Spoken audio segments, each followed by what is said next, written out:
Bonjour, batata ba maman, mbote na bandeko nyonso na kati ekolo Congo. Tokoti na kati ya Étoile World, chaîne oyo ezali ya ba Congolais, tobundelaka mabele ya Congo, ebale ya Congo, zamba ya Congo, pe peuple congolais. Yango na biso ba combattant, ba résistant, ba révolutionnaire, toyaka tango nyonso kolobela peuple congolais parce que citation ezali koleka na kati ya mboka na biso ezali toujours médiocre. Na tango ndeko na ngai olembi yebaka ke ba Rwandais baza na vitesse. Na tango ndeko na ngai yo oza na bolembu na distraction yebaka mboka eteni eza kokende.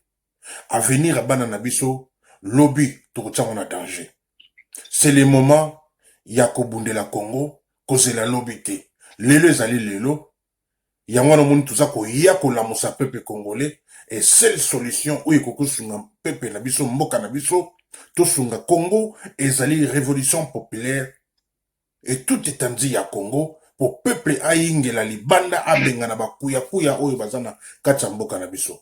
Yangwana toyaka tango nyonso kolobela peuple congolais. Lelo tozali dimanche le 4 octobre. Toza kovancer toujours na mikolo. Occupation eza kobota toujours misisa na kati ya mboka na biso. Na mona nzela ligne tozali na mwana Zaïr mubundeli monene ya ekolo Congo toujours maloba ya bwanya. Bonjour, bonsoir, mon Azaïr. Bonjour, Maître Kouissaye, bonjour, Bandeko Nyonso. Merci, na ndenge aussi, ou peut s'en maloba. Maloba pas inayo. Bonjour, Bandeko Nyonso, ala katasi. Bonjour, mon Azaïr. Mon Azaïr, yo ebi na étoile wal to kota batu baloba na mnokote, o ebi citation zali ko leka na kata mboka na biso, malobo mboka yo. Merci, Maître Kouissaye, na ndenge aussi, ou peut s'en maloba bani. Bon. Le problème est wana Maître Kouissaye, omoni mboka na biso ndenge wana. Bon, peuple wana na ebité, soki bakati matoyi, soki pe ndenge ni toujours comprendre te. Ozomona. Omoni citation zo leka déjà les na Congo Maître Kouissaye, bandeko na so zo landa ngai eza pasi. Citation za pasi na ndenge nini parce que toza la pour mosu ya munene. Si na loba yango déjà que bandeko na biso ya IDPC baye kokota biso na kati ya libulu soki toyoni na problème minene ezomona na clair mais bazoleka bakomi kodefendre ye na bajournaliste badini peut-être koisa na biso soki bato soki baza ndenge nini soki mpe ndenge tozokomprendre te ozomona bandeko na biso ya IDPC nayebisa bino boye ozomona bino oyebi ke bomisi kati ote minembo eza soki mosika na Rwanda eza musika na Uganda banini mais sikonga na bisi bino bo minembo espace wana bazwi wana eza espace ya communauté ozomona bobi pe minembo wana banini eleki kisasa na munene ata ba 3 fois 4 fois est-ce que si bomona commune na ndenge wana vous défendre loko bokoki ko défendre te ozomona kolinga frère na yo toko soutenir frère na yo soki Félix banini eza mabe te ozomona Maître Kouissaye mais ko soutenir ndenge na yo ozomona et vous savez pasi vous savez biso pasi Maître Kouissaye banini mpona show eza boye ozomona siko balale bazokokanga yango eza bandeko na biso ya IDPC ozomona po tolonga batolonga bitumba oyo Maître Kouissaye bandeko na ngai bolanda nga bokebi mutu awasala remarke na ndenge na ye wana eza analyse nga na sali soki bolingi tolonga bitumba oyo il faut tozala langage moko na bandeko na biso oyo bazosoutenir Félix ozomona soki toza na langage moko na bango te ezala mwa pasi wana selon ngai ya de soki tolingi tolonga bitumba oyo soki bango bazala ngasi moko na biso te tokosala nini bani il faut totake bango parce que barwandais bakomi koutilize bango ozomona barwandais bakomi koutilize bango nanga bandeko mosusu banini mpe bakomi mpe kochange oyo pena bandeko mosusu mpe baidepesi banini mpe bandeko mosusu mpe bataliba mingi mpe bakomi mpe na vérité po bamoni eloko bakosi eza amika na langage wana eza ngai loba yango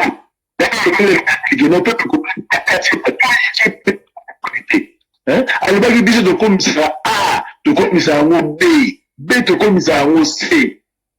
Vous monde. Et c'est beaucoup de puta. Si vous avez un bateau, vous avez un souci, vous avez libéré un bok, vous avez un souci. Vous monde. Et quand vous connaissez, à tellement de Kamboula, il y a Nimiao.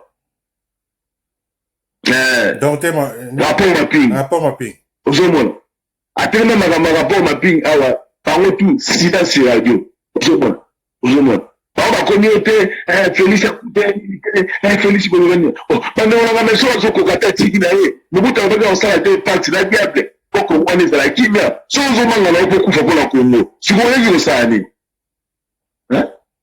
il y a un mot, les alliés, vous mettez quoi, c'est pendant que l'on a eu tout sur la carte de l'ouatoui. Bissoté à la bataille de presse.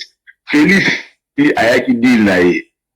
Au ce moment-là. Il y a un mot, la bilote aux autres qui pouvoir utile mukolo nzamba koya osa passer le pouvoir mukolo César koya yona la Belgique banini apesi bino eyano bino ema mazomona bezo me mayena libunu azawana bomisi dala ndola bino mingi fakiki bala batata mwasi na ba kufi papa legi na ba kufi donc azana problème grave moniteur biki ala la bienté aza capable de faire qui ne deuxième mandat oui. Alors que le deuxième mandat, parce qu'il y a qui dit, quand on est mis à le bac, on va dire, bon, le bac, mais il y a une série de bino, avec la vidéo que nous, en 2023, à cause de ça, ma camouflage, sur ma question qui.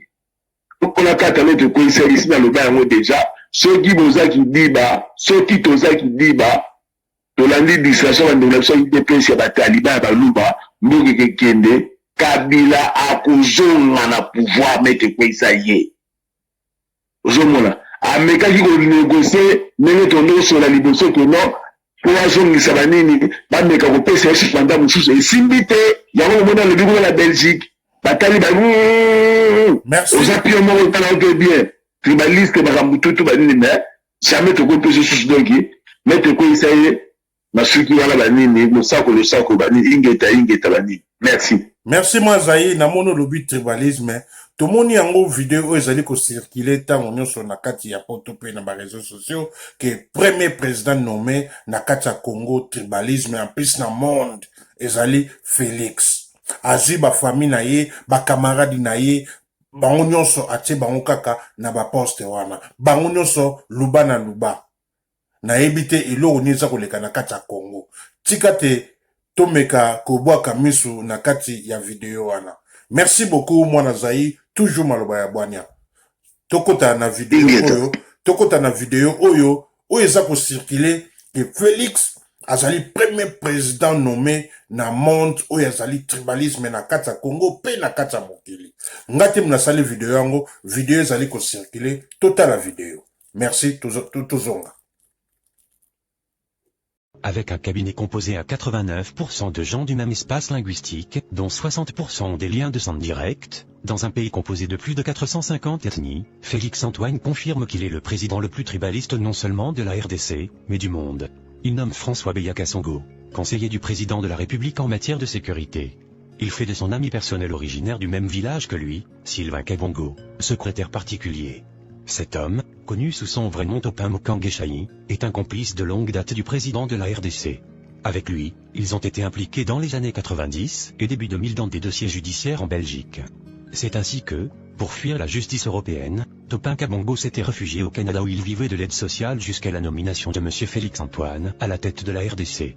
Topin Kabongo fait nommer ses deux frères, M. Jean-Claude Kabongo et M. Badibanga Kabongo, respectivement conseiller spécial en matière d'investissement et conseiller spécial en matière de lutte contre la pauvreté. M. Vidier Dzimanga est un autre louba de l'entourage bruxellois de Félix Dzilombo, connu pour la contrebande, falsification et contrefaçon, et nommé conseiller spécial en charge des questions stratégiques, avec sa cousine, Madame Bestine Kazadi nommée conseiller spécial en matière de coopération et d'intégration régionale. La liste est loin de s'arrêter là. Félix Dzilombo nomme son oncle, connu sous le nom d'Abeteo Dzilomba, comme conseiller principal au Collège Culture, Arts et Questions Religieuses. Ses cousins Jean-Paul Moulamba, Paul Mundela, Gilbert Mundela Dzimanga, de triste mémoire, et Michel Moulamba, vont occuper les postes d'assistant logistique, d'assistant personnel. Revenons sur Gilbert Mundela Dzimanga, décédé mystérieusement en janvier 2020 à Nairobi, au Kenya, pendant qu'il était en mission officielle de son patron. Les manifestes de l'aéroport de Nairobi révèlent que depuis mars 2019, Monsieur Gilbert faisait de navette chaque week-end en jet privé en train Gilly et Jomo Kenyatta avec des malles pleins de devises étrangers pour le déposer dans les comptes ouverts à Nairobi par le nouveau homme fort de la RDC, en complicité avec les autorités kenyanes, qui se réclament être parmi les parrains du pouvoir de Félix. Dans le milieu d'affaires et politique, on raconte qu'avec la mort suspecte de Gilbert, le président congolais a perdu des millions de dollars dissipés dans des comptes, dont Gilbert seul connaissait le secret et était le seul légalement à avoir accès. On raconte même que sa mort est liée à cette volonté de soustraire Félix à accéder son butin caché au Kenya. Et depuis, le président de la RDC n'a plus de bonnes relations personnelles avec les autorités kenyanes. Revenons à notre chronique du tribalisme à la tête de la RDC. D'autres proches Luba de l'ethnie du président congolais occupent des postes tout autant stratégiques que lucratifs. Alexandre Kayebé sera nommé conseiller spécial en matière d'infrastructure. Roger Kamba va laisser sa pratique médicale en pédiatrie au Canada pour devenir conseiller spécial en charge de couverture des maladies universelles. Monsieur Marcel Kalubidzi Mankanda deviendra conseiller principal au Collège des relations avec les institutions, services et organismes publics. Le sulfureux Marcelin Bilomba est nommé conseiller principal au Collège économie et finances. Le cousin de Félix Ambroise Kazambou Mokinei est porté à la tête du déconseiller en charge de planification, agriculture, pêche et élevage. Le collège infrastructure sera confié à David Mukeba Kalangé. Madame Kalilouda prendra le collège urbanisme et environnement. Le président congolais ne s'arrête pas là. Décidément, il veut donner une santé financière à sa famille biologique aux dépens des finances de la République.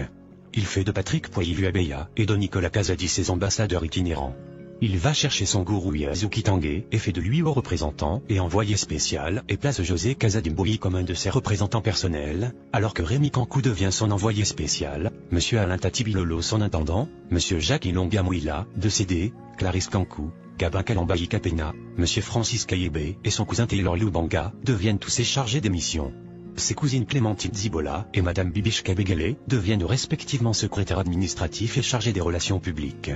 Sans oublier Jean-Claude Bukassa nommé assistant du conseiller spécial du chef de l'État en matière de sécurité, Monsieur Freddy Kangoudia, chef du protocole adjoint, Abraham Levakabwanga, directeur de la presse présidentielle, François Miamba, coordonnateur national du conseil présidentiel de veille stratégique, son frère Claude Zizekdi, coach sportif personnel du chef de l'État, son oncle, Monseigneur Mulomba, décédé, chef de la maison civile du président. La liste n'est pas exhaustive. Car il suffit de gratter la composition des cabinets de chaque conseiller cité ci-dessus pour constater que la quasi-totalité de ces cabinets sont composés des membres de famille de ces conseillers, tous Luba, comme le chef de l'État congolais, Antoine Félix Tshilombo. Ni le parti politique de ce président, ni les ministres qu'il a placés au sein du gouvernement de la coalition, ne font la différence. L'épisode suivant de cette enquête se concentrera sur la stratégie de bouc émissaire mise en place par ce président pour rejeter l'accusation du tribalisme sur ses adversaires et opposants politiques, afin de cacher ses propres forfaits. Bonjour, bonsoir, Maman Moutoutina. Bonsoir, bonjour, maître Koueïsaïe, na ba bon dimanche na bino, na ba ndeko nyonso pe ekiri les gendarmes, ba bonjour. Mama Moutoutina, oza deja na kati ya Étoile World. Yo ebi a tokotaka bato maloba na monoko te tobundela mabele ya Congo, ebale ya Congo, zamba ya Congo, na peuple congolais. Citation zali koleka na kati ya mboka na biso moto nyonso ayebi yango eza kopesa bato nyonso kanda. Me tomoni mpe toti kotia video oyo awa ya oyo babimisi ke premier président nommé na monde ya tribalisme na kati ya Congo pe na mokili mobimba eza Félix. Azwi ba famille na ye ba camarade na ye bango nyonso atete bango na nini. Donc video euti koleka kala mingi te avant yo kota. Donc j'espère que okomona yango nayebi te maloba nini oyo ye nango mpona peuple na yo. Ozana 5 minutes na yo maloba mboka yo. Vraiment, merci, maître Koueïsaïe, ndenge opesinga maloba opesinga lisusu parole ya koloba. En tout cas, makambo mboka na biso ezokosala passe na modèle moko. Oyebi biso na Congo toyebaki makambo ya tribalisme te. Toyebaki ke ndenge Mobutu atikaka tata bo moko. Toyebaki ke ozali muluba, obali mukongo, ozali mukongo, obali muswahili, ozali muswahili, obali mutabandundu, ozali nani, obali. Donc toyebaki makambo ya tribalisme te na mboka na biso. Toyebaki makambo, mais dès que kaka Félix va nommer président et pas il y a partenaire ne kanambe to eko vivre vraiment qui tribalisme moko donc il y a somme na kata Congo tina ba milliers auto vandi tina biso ba diaspora na poto to eko vivre tribalisme moko et zaki na ba mususu to zaki ba camarades vraiment mais badaka tellement que bata etini ki baluba bandaka Félix akota na pouvoir donc relation surtout est coupé dans les minutes relation est coupé donc place na eko comprendre manga bia nzoka te tozaka na batu o biso ba donc kanzaki tozaka na bango bana mboka na biso me bayaki bana mboka na biso te donc ngai nde nazali boye ndenge kaka balobaka ke na ntango babelge bayaka na Congo wana ndenge bazwaka barwande bakotisa bango na Kasai kuna mpona baplace ya baminere ya badiama batiaka bango kuna basala lokwa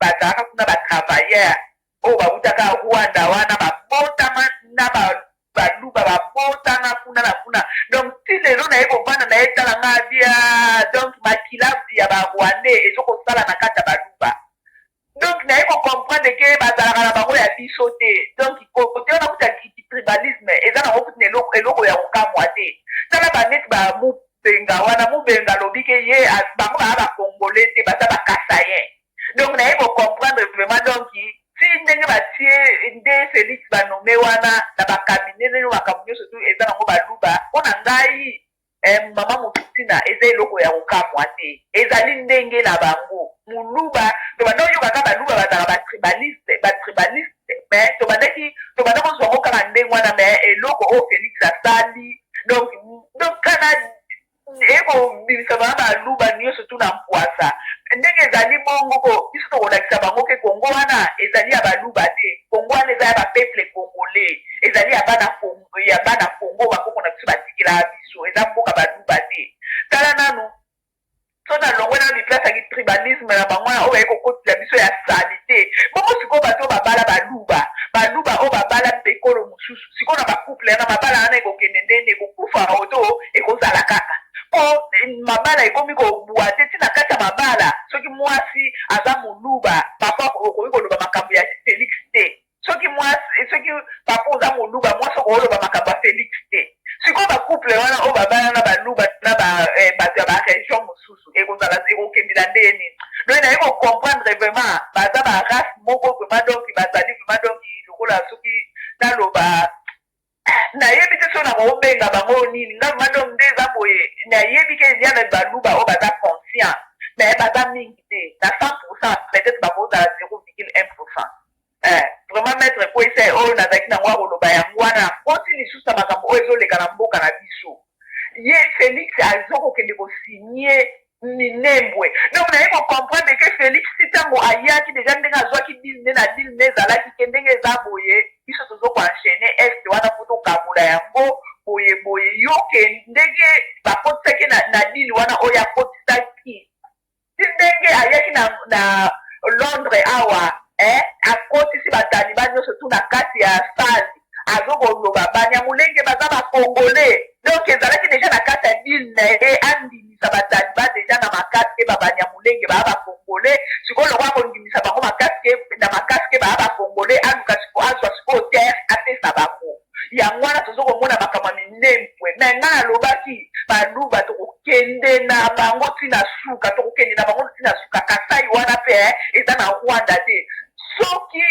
tomoni soki tokobimisa baluba nyonso na Kasai tokotinda bango bakende kobanda na Rwanda baza bato moko baza bakafar nazoloba ngo baluba baza bakafar vraiment baa bato misusu teke totika bango na mboka na biso bavanda na Congo wana baza batraitre ya batraitre vraiment maître kwesa ye makambo eleka na mboka na biso tozolala bapongi te bongo minembwe deja ndenge eza bongo soki ekei na bando koya ndambu na baregion par région tala lelo bakongo oyo lelo bakongo etondi na barwandais ti na bavillage na bakongo kuna ekomi na barwandais bashite mezongo wana ekoma place ya barwandais bakoma kokende kosala bambiance na bango na mindele donc biso moko bana mboka donc tokoma bakanga biso en otage tokoma esclave ya barwandais me tovandi na biso mpe tozokotala olie tosala soulèvement populaire tobunda mpona mboka na biso tobenga na bapayo nyonso baye kokonza biso bapayo nyonso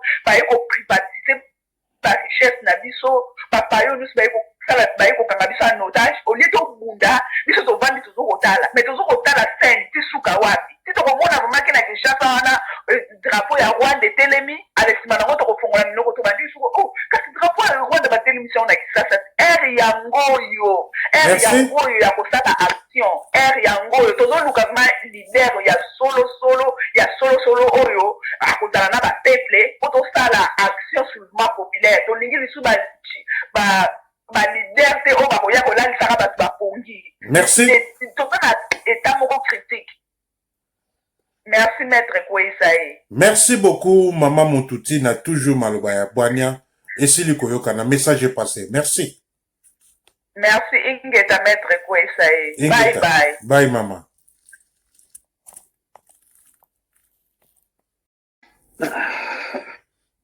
Bonjour, bonsoir maman Brigitte et maman Binzo Mopundeli Ekolo Congo. Bonjour, bonsoir maître Kouesaye Jaguar. Maman Binzo oza déjà na kati ya Étoile World yebi citation oyo ezali koleka na kati ya mboka oyo yanga na yo malobo mboka yo maman message nini oyeli pepe na mokolo lelo dimanche le 4 octobre malobo mboka yo. En tout cas, merci maître Kouesaye na ndenge faire passer na micro côté na le peuple congolais.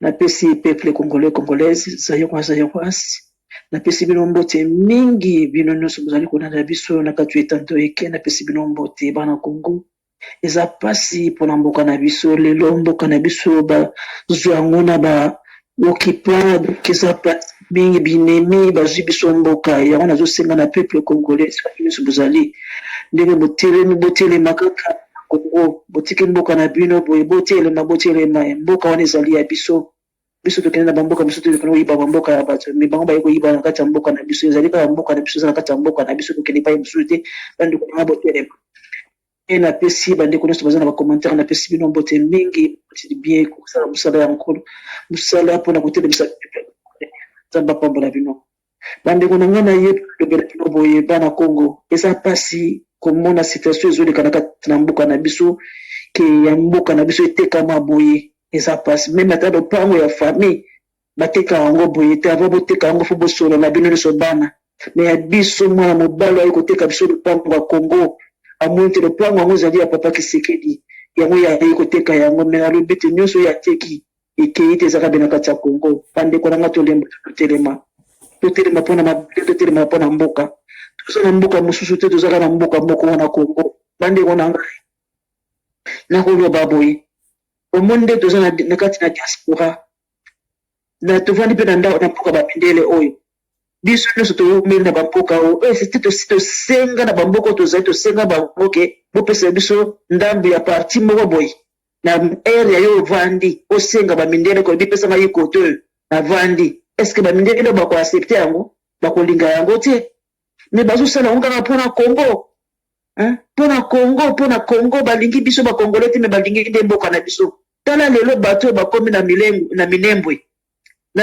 mboka na biso lelo babana oyo bato oyo barwandais batuti oyo bakenda na États-Unis oyo baza bapanzala bamboka nyonso bapanzi bango bamboka nyonso mpona nini batitaki bango ke bakende kotanga se bango nde moto bakokita bakende kosala na kati ya minembwe basosiété ekotongama wana aéroport ekotongama wana makambo nyonso ekosala mama oyo baamerikain basi bapreparaki lokola barataka yango na ntango ya Mobutu bazwaka te alesika sikoyo epai ya muse mpe akosaki bango bazwaki yango te sikoyo nde bakozwa yango na matama Félix oyo mwana mobali andimi bapesa ye mbongo moko po moto akoki kokufa mpe bato bazokufa bazotika mbongo yango me ye andimi mabele na biso ekende mboka na biso ateki mboka ateki na mabele nyonso baprovince na biso bandeko nanga peuple congolais botelema bandeko nanga po batuti oyo baza na ba-États-Unis na bafrance babaso bapanza bao bamboka nyonso tu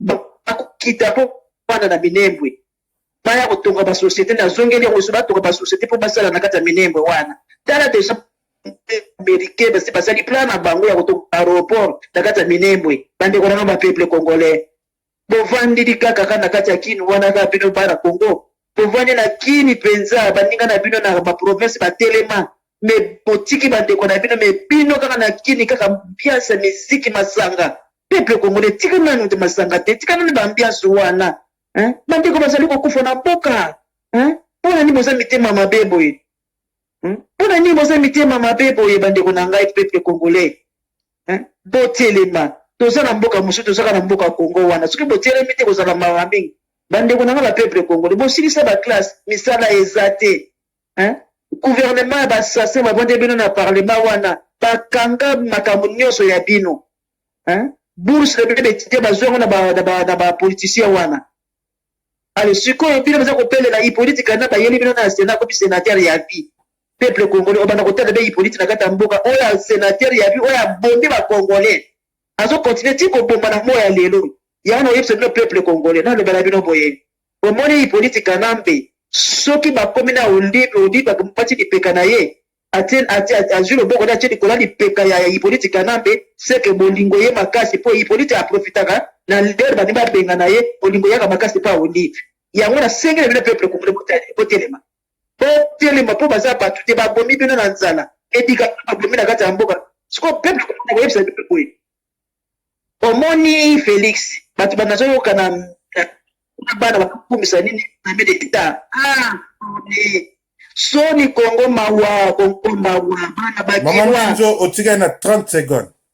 te mbala moko direct na examen d'état français bozokoka kutu koloba bandeko nanga bapeuple congolais oyo soni na micro baladela na moni pasi na mawa yango na kosengana bino peuple congolais botelema ingeta le peuple gandi toujours maître Kosa merci. Maman Brigitte tomoni yango ba examen d'été bimi bana bazoko koloba français te nyonso eza ba distraction pona minembo ekende toza komona ngo par-ci par-là vidéo ti koleka awa nyonso tala ndeko na biso pe oyo atelemeli makambo ya minembwe parce que makama minembwe ba rwandais olobi yango bien ba ambassadeur américain malewa bango nyonso bazalaki kuna po bateka minembwe ekoma commune ba rwandais bakoya bakitaka wana basala ba société na bango mais biso nde ba congolais ndi mutu tokoki ko sauver minembwe. Parce que maman Binzo kokutana na commissionnaire ezate ke lopango ekomi déjà ayo pour kokutana pe na propriétaire pe aboyi koteka lopango yango propriétaire ezali yo na ngai tokoteka minembo te minembo ekekoma commune te tokotelemela yango peuple il faut asala soulèvement populaire article 64 et tout étendue ya Congo poto libérer minembo poto sauver minembwe. Namoni ndeko na biso pe awa papa na biso awa alobi na video awa tomeka kolanda ye. Merci beaucoup maman Mbinzo mubundela monene ekolo Congo. Na yemte soko lingo bakseloko mosusu na 10 secondes.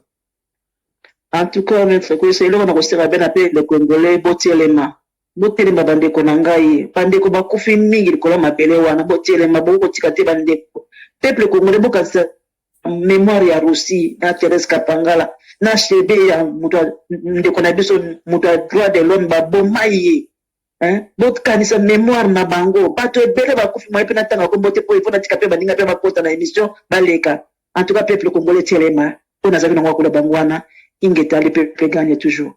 Merci beaucoup mubundele monene ekolo Congo maman Mbinzo. Namoni merci maître Kosa. Merci, pas de souci. God bless you. Okay, Tolanda you too. Thank you. Tolanda papa na biso oyo alobi pe problème ya minembwe na video oyo toza kotsela bino toza kozongela bino. Merci. Ma réaction elle est facile. L'est de la RDC est une contrée très sensible. Et quand nous assistons à un show de la nature de celui qu'on a vu à Minembwe, il y a des inquiétudes. Nous sommes les élus du peuple et nous devons devoir tranquilliser nos bases, notre population. On a vu les hélicoptères de la MONUSCO transportant le représentant personnel du secrétaire général des Nations Unies. Nous nous posons la question de savoir, il est derrière quelle résolution des Nations Unies pour cela. De deux, on a vu l'ambassadeur des États-Unis, Minembwe.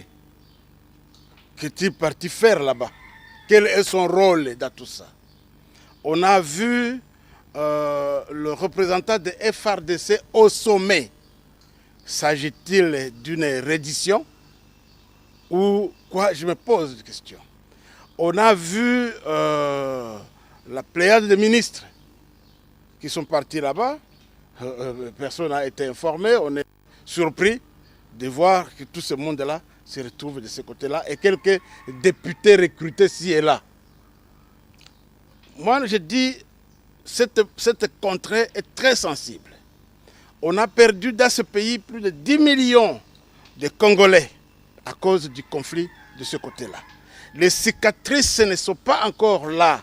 Hein? Les plaies sont encore fraîches. Et nous voici encore dans un autre show de la nature de ce qu'on a connu hier. Ça, ce n'est pas normal. De deux, la commune de Minembwe. Encore Minembwe, Minembwe commune, Minembwe territoire, tout ce que vous voulez. Hier, c'était un territoire. Si ça a avorté, c'est à cause du redimensionnement de ce territoire-là qui a touché les autres territoires, les autres contrées de la RDC, les chefferies, les groupements, et on a suspendu. On a vu l'ordonnance qui a été prise par le Premier ministre Matata, qui crée autant de communes qui ne sont pas encore installées dans la vallée, dans la plaine de la Ruzizi. Il y a des communes comme Sangué qui sont pas installées. Et d'autres, en territoire de Fizi, il y a des communes qui ne sont pas encore installées. À Mwenga et Chabunda, il y a des communes qui ne sont pas encore installées. Pourquoi avoir seulement choisi Minembwe, sorti du lot, et on assiste à ce show-là? Il y a un problème. Et moi, je suis natif du coin. Tel que nous avons appris, cette commune-là prendrait un espace plus grand que le Rwanda. Commune rurale. Ça étonne tout le monde. Mon village, moi, Bilalombiri, à 170 km de là, est compris dans cette commune-là. Et tant d'autres, donc en chefferie de Basile, en chefferie de Wamuzimu, on a pris un peu partout. Walungu n'est pas épargné. Walungu aussi, sa partie qui est enveloppée là-dedans. Fizi a sa partie qui est enveloppée. Qu'est-ce qu'on recherche? C'est ça la question.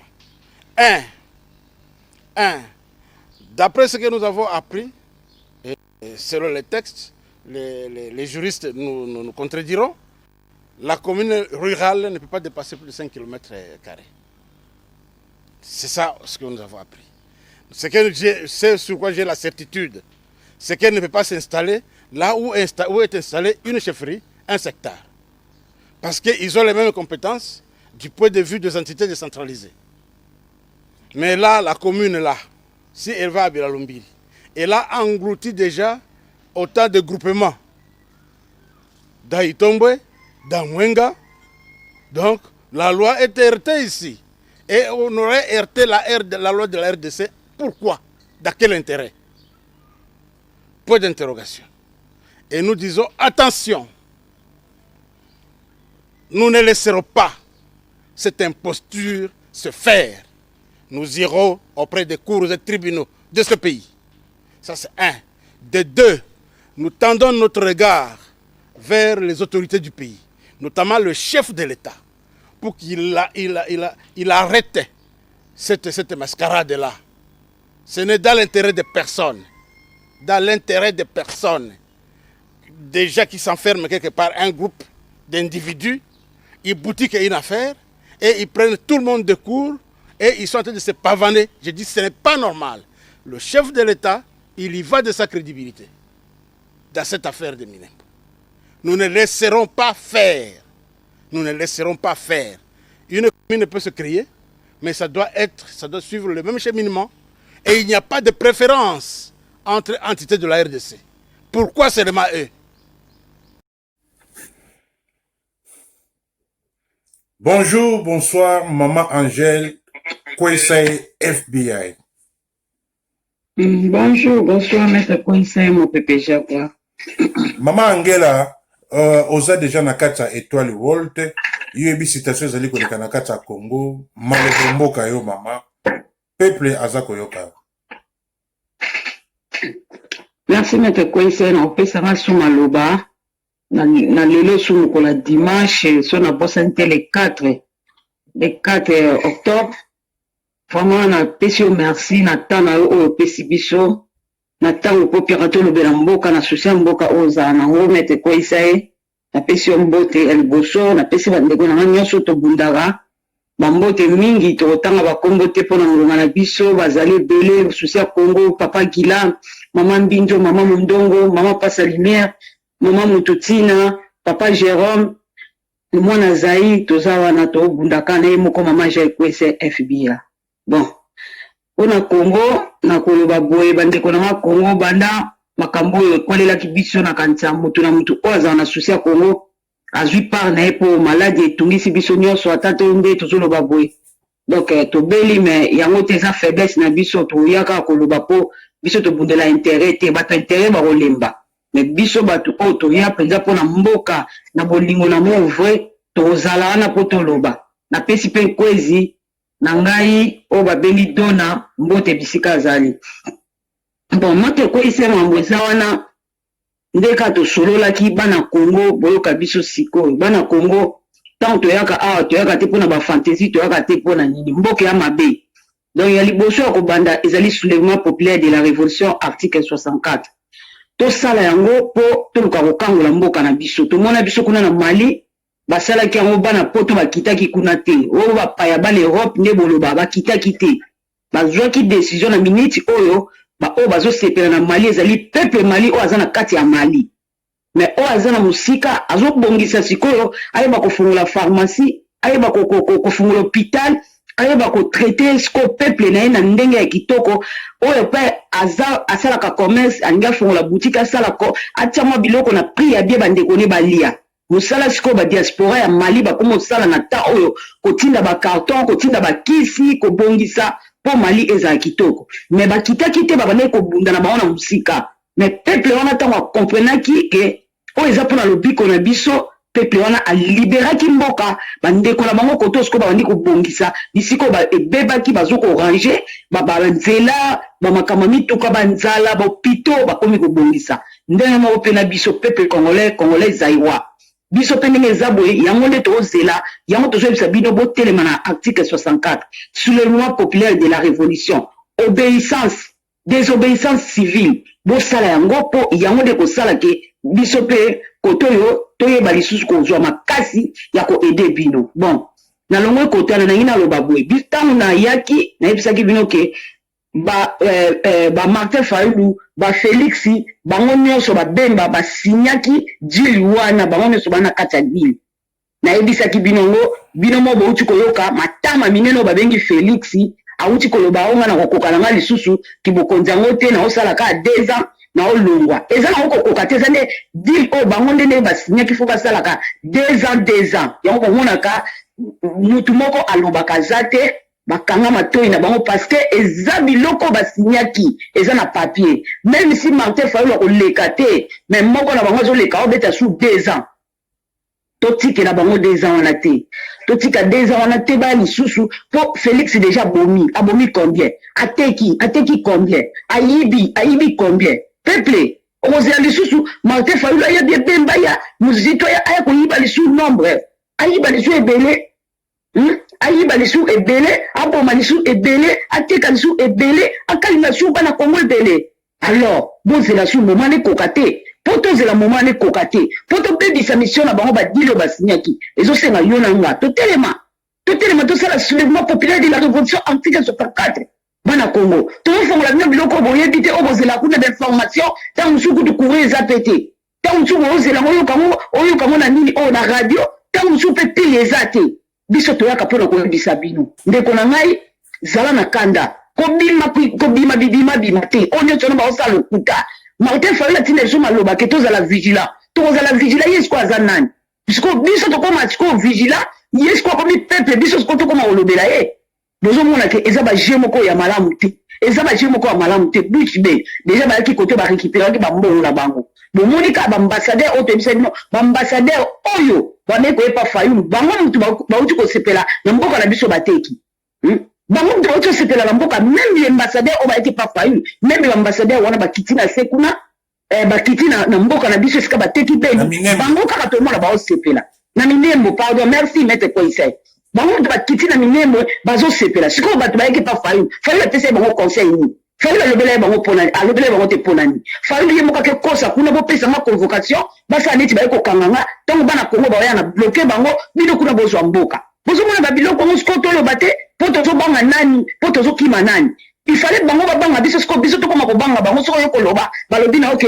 yo olingaka kotake yo olingaka kolobela me tokoloba makambo solo boyebisanga sikoyo baambassadeur wana oyo bazalaki pa fayulu bakomi na minyemo ndenge nini baki kosepela kuna ndenge nini baambassadeur wana bozomona teke toza nzungu moko kaka bango na bango wana donc basala na bitoto donc moko aza makemba moko aza madesu moko aza mbala moko aza kwanga basangisa bitoto wana bazopota biso buzoba mwana kongo bapota wa buzoba te eza yo ndeko na mama Angel Kwese FBI wana eza apamba te mpona kona kozwika bino bamasolo oyo batama oyo kundama oyo akati nayebisi bino totelema na désobéissance civile totelema na soulèvement populaire de la révolution article 64 po tozwa beni ekokende te quelque soit bakobongisa yango eza mboka na biso soki totelemi minembo soki totelemi pardon merci papa soki totelemi minembo ekokende te basala aéroport basala yango soki ndenge nini bakosala basala yango église tokorécupéré parce que eza ya biso eza ya biso ya kosamba te merci maître Koisei mon pépé Jaguar ingeta merci le sako ndenge orangera maloba na biso parce que mo oza kolo maloba wana 500 conteneurs 550 conteneurs maloba yango wana pe obongisaka po yo moko opesaka biso pe maloba merci Maman Angel Kwese FBI merci beaucoup mubundeli monene ekolo Congo olobi yango bien ambassadeur wana baroni tous les 9 ambassadeurs bakendaki plus ambassadeur Malewa oya États-Unis bake kosala commissionnaire ya koteka minembo na video avant yo kota video oyo tikolanda awa papa oyo azali kotelemela makambo ya minembo ikoki kokoma communauté yango toza kobelela peuple congolais et tout étendue à Congo na désobéissance civile article 64 tobengana kuya na mboka na biso to sauver mboka na biso. Merci beaucoup maman Angel Kwese FBI. Merci papa. OK. Voilà batata ba maman, j'espère que bosili koyoka bande kono so bolandi ba vidéo to komi na suka émission na biso na mokola lelo ndenge to yakata ngonyoso na étoile haute kolobela peuple congolais. Iloba Chris et Prince, Félix dégage, Kabila dégage. Moi na moki lokola Jessica, lokola Raël, lokola Jennifer. Aibi ke téléphone na beta kabaje minéré ou takanamoka papane na mama nae. Iloba Sarah les gendarmes, étoile World. Yena yana étoile. Batu na mama na bango, Angel Kwese FBI. Pona ni tonton Jaguar alobaka toujours article 64. Papa na bango oya boumani na simamira kinga 4 papa Rémi. Aïsa bango article 64 zali solution ya kokango la mboka. Merci beaucoup na bandeko nyonso oyo bazalaki na kati ya Étoile World. Tokolonga minembo tobundelango toko récupérer Congo tobimisa pepe na balabala. Le peuple gagne toujours. Merci.